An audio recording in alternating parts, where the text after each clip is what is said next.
Guys hello guys, welcome back to my channel creative story में आपका स्वागत है।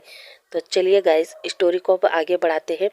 अभी तक हमने देखा था जहां दोनों फैमिली विंग के लिए एक बड़ा सा केक लेकर खड़े थे और आते ही पहले तो जियान, फेमियान और मैडम यू विंग को हक करते हैं। अब आगे और उसे बहुत सारा प्यार करते हैं, उसे हक करके इमोशनल होते हैं। उसके बाद मैडम विंग से कहती है, बेटा तुम कहाँ चले गए थे? तुम्हें पता है तुम्हारे जाने के बाद हमारा क्या हाल हुआ? हम लोगों को जब लगा कि तुम नहीं हो तो हम लोग तो जीते जी मर गए थे, मगर थैंक गॉड तुम ठीक हो और सही सलामत हो। और हाँ, अब तो हम डबल हैप्पी है। विंग कहता है, मॉम डबल हैप्पी मतलब? तभी यांगली कहती है, विंग मैं बताती हूँ। और विंग कहता है सीजे, और जाकर यांगली को हक करता है। यांगली भी विंग के फोरहेड पर किस करती है और विंग से कहती है, मैं बहुत हैप्पी हूँ कि तुम सही सलामत हो। और हाँ मॉम, और मैं यहाँ तक कि यहाँ से जितने भी पर्सन है वो इसलिए हैप्पी है कि तुम एक नन्ही सी जान को बर्थ देने वाले हो। विंग साय फील करते हुए कहता है, सीजे ये कितना डिस्कस्टिंग है ना। यांगली कहती है, क्यों क्यों डिस्कस्टिंग होगा? तुम्हें पता है वहाँ यूएसए में बहुत सारे ऐसे मेल कपल है जो बेबी को बर्थ दे सकते हैं, इसलिए ये कोई बुरा नहीं है और ना ही तुम्हें एम्बेरस फील करने की ज़रूरत है। तभी मैडम लैन कहती है, हाँ विंग, तुम्हें एम्बेरस फील करने की ज़रूरत नहीं है और ना ही हमें किसी से फ़र्क पड़ता है। ये कहते हुए वो विंग को हक कर लेते हैं और अब वो सब मिलकर विंग के आने की खुशी में और विंग के प्रेग्नेंट होने की खुशी में केक काटते हैं। उसके बाद दोनों फैमिली आपस में बैठकर हंस रहे थे, बातें कर रहे थे।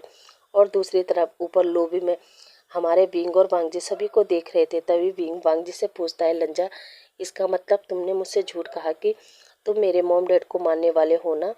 पर क्यों? वांगजी विंग से कहता है, क्योंकि तुम्हें अपने पास जो बुलाना था इसलिए। तुम्हें पता है जब तुम गुस्सू से चले गए थे मैं एकदम पागल हो गया था।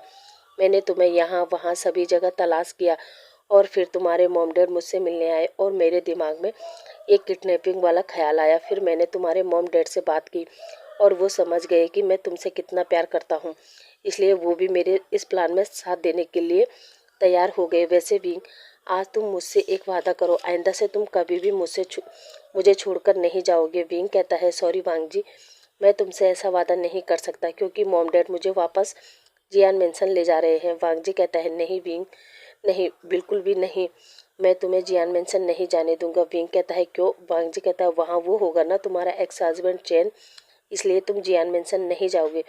विंग कहता है, वांगजी तुम चैन से क्यों डर रहे हो? वैसे भी अब मैं समझ चुका हूँ, जियान चैन केवल मेरी एक जिद थी, क्रश था।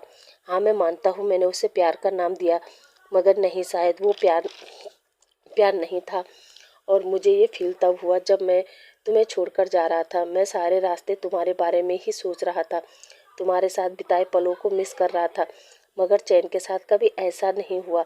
चैन और मॉम डैड जब यहाँ आ गए तब भी मैंने चैन को इस कदर मिस नहीं किया जिस तरह मैंने तुम्हें किया। और अब मैं समझ चुका हूँ, शायद चैन मेरा प्यार नहीं है, मेरा प्यार। और ये कहते हुए वो वांगजी को देखने लगता है। वांगजी भी उसे देखते हुए अपनी बाहों में खींचता है और विंग से कहता है, बताओ विंग, मेरा प्यार आगे? विंग कहता है, सोच के बताऊंगा। वांगजी ये सुनकर कहता है, this is not fair wing, ये सही नहीं है। इतना कहकर वो विंग के लिप्स को कैप्चर कर लेता है और विंग को किस करने लगता है। विंग वांगजी को छोड़ने को कहता है, मगर हमारा वांगजी अब विंग को छोड़ने वाला नहीं था। और फिर इसी तरह उनके दिन बीत रहे थे। वांगजी ने विंग को जियान मेंशन नहीं जाने दिया और अब विंग की डिलीवरी तक लैन कुरेन ने और लैनी ने वांगजी के साथ ही रुकना सही समझा। यहाँ तक कि सिचेन ने भी वांगजी के साथ ही बिजनेस संभालने का फैसला किया। हाँ, इसी बीच वो कभी कभी लंदन भी जाता था और अब जैसे पहले विंग तड़प रहा था चैन के लिए, वैसे ही आज चैन तड़प रहा है सिचेन के लिए। उसने कई बार सिचेन से मिलने की कोशिश की, उससे बात करने की कोशिश की, मगर सिचेन ने उसे फुल इग्नोर किया। ये देखते हुए अब चैन भी उदास रहने लगा। यहाँ तक चैन अपने मॉम डैड के साथ रहता था, लेकिन वो फिर अपने आप को अकेला फील करता था क्योंकि जियान, फेमियान और मैडम यू भी चैन से ज़्यादा बात नहीं करते थे, उसे इग्नोर ही करते थे। जो देखते हुए अब चैन भी डिप्रेशन की तरफ बढ़ने लगा था। मगर कहते हैं ना, बच्चे कितनी भी गलती कर ले, एक माँ के दिल में उसकी ममता आ ही जाती है। अपने बेटे को ऐसे गुमसुम देखकर आखिरकार मैडम यू ने उस पर ध्यान दिया, उससे बात की और उसे समझाया, बेटा ये सब नियति का खेल है। तुमने विंग का दिल दुखाया ना, उसे हट गया। आज वही दर्द, वही फीलिंग आज तुम महसूस कर रहे हो, लेकिन अभी भी देर नहीं हुई है। तुम एक बार विंग से माफ़ी मांग लो और देखना सब ठीक हो जाएगा। इतना कहकर मैडम यू चैन के कमरे से चली जाती है। इधर चैन को भी लगता है कि हाँ, उसे अपनी गलतियों के लिए विंग से माफ़ी मांगनी चाहिए। और अब हम लैन मैंसन का सीन देखते हैं। जब से विंग की वेली शो होने लगी थी, तब से वांगजी विंग को एक पल के लिए भी अकेला नहीं छोड़ता था।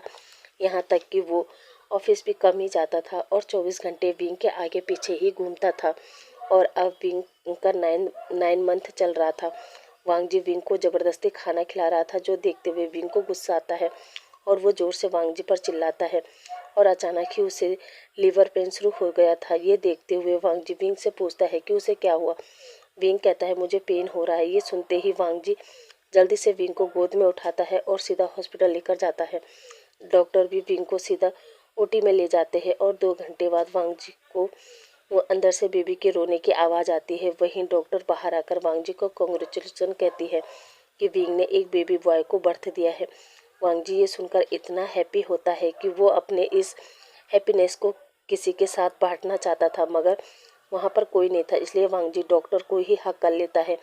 और फिर कुछ देर बाद वांगजी का फ़ोन रिंग करता है।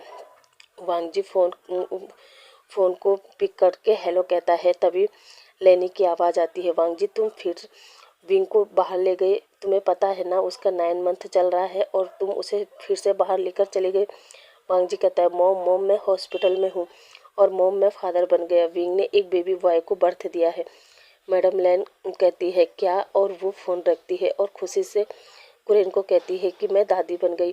इधर मैडम लैन ये बात सुनकर इतनी एक्साइट हो जाती है कि वो कुरेन को हक करके उसके चिक पर किस कर लेती है। कुरेन तो शौक और वो लेनी को टीस करते हुए कहता है मुझे नहीं पता था लेनी, दादी बनने के इतने फ़ायदे होते हैं, वरना मैं तो वांगजी और सिचेन से कहता वो हर साल बच्चे पैदा करे। वैसे तुम चाहो तो हम भी कर सकते हैं। लेनी कहती है शर्म करो कुरेन, तुम ये क्या बकवास कर रहे हो, और अब जल्दी हॉस्पिटल चलो, तुम भी दादाजी बन गए हो। कुरेन कहता है ओ हाँ चलो, और वो लोग भी वहाँ से हॉस्पिटल के लिए निकल जाते हैं और रास्ते से ही मैडम यू को भी कॉल करके बता देते हैं। और फिर कुछ ही देर बाद सभी लोग हॉस्पिटल पहुंच जाते हैं और तब तक इधर विंग को भी होश आ चुका था। विंग और बेबी बेड पर लेटे थे, वहीं वांगजी उन दोनों के पास बैठा था। तभी दोनों फैमिली जोर से चिल्लाते हुए आते हैं और विंग के हालचाल पूछते हैं। वहीं बेबी को देखकर उसे ढेर सारा प्यार और ब्लेसिंग देते हैं। वहीं सबके प्यार और ब्लेसिंग देने के बाद चैन भी बेबी से मिलने आता है और सबके सामने विंग से माफ़ी मांगता है। विंग तो चैन को माफ़ करते हुए कहता है चैन, इसमें तुम्हारी गलती नहीं है, तुम तो शुरू से ही कह रहे थे कि तुम मुझे पसंद नहीं करते। वो तो मैं ही था जो तुमसे प्यार करता था, और मॉम ने मेरी मॉम से वादा निभाने के चक्कर में ज़बरदस्ती तुम्हारी मैरिज मुझसे करवा दी, तो गलती तो मेरी भी है ना।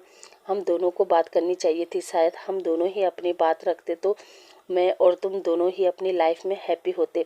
लेकिन अब छोड़ो, मुझे तुमसे कोई शिकायत नहीं है, क्योंकि सही मायने में मैं वांगजी के साथ और अपने बेबी के साथ बहुत हैप्पी हूँ। ये कहते हुए चैन उसे थैंक यू कहता है और हक करने वाला था, मगर वांगजी बीच में आकर चैन को हक कर लेता है और फिर अपने भाई से कहता है गगा आप अपने हस्बैंड को संभालो और इनसे कहो मेरे हस्बैंड से दूर रहे। और अब उन दोनों के बीच, मेरा मतलब चैन और सिचेन के बीच भी सही हो जाता है। और अब सीधा 1 महीने बाद का सीन देखते हैं, जहाँ लैंड मेंशन में बहुत बड़ी ग्रैंड वेडिंग चल रही थी और हमारे दोनों गुरु मतलब सिचेन और वांगजी स्टेज पर थे। वहीं जियान फेमिया अपने दोनों बच्चों चैन और विंग के साथ स्टेज पर आता है और फिर चैन का हाथ सिचेन के हाथ में और विंग का हाथ वांगजी के हाथ में देता है और फिर उनकी मैरिज होती है। उसके कुछ दिन बाद सिचेन चैन को लेकर लंदन ही शिफ्ट हो जाता है और हमारा वांगजी विंग और उसके मॉम डैड चाइना के बीजिंग सिटी में ही रहते हैं। और फिर समय बीतता जाता है। विंग अपने इन लॉस के साथ और वांगजी के साथ बहुत ही ज़्यादा हैप्पी था और अब वो फिर से प्रेग्नेंट भी था। और अब विंग ने बेबी बॉय को बर्थ दिया या फिर बेबी गर्ल को, वो वांगजी देख लेगा। फिलहाल मैं इसी हैप्पी मोमेंट पर अपनी इस स्टोरी को यहीं समाप्त करती हूँ। और हाँ गाइस, व्यूज़ देखकर तो लग रहा है कि आपको मेरी ये स्टोरी पसंद नहीं आई, पर कोई बात नहीं, मैं कल फिर से आपके लिए एक और स्टोरी लेकर आ रही हूँ। आई होप आपको वो पसंद आएगी। तो चलिए गाइस, अब आपसे कल मिलते हैं एक और स्टोरी के साथ में। तब तक के लिए खुश रहिए, मस्त रहिए और मेरी स्टोरी को एंजॉय करिए। Thank you, bye bye.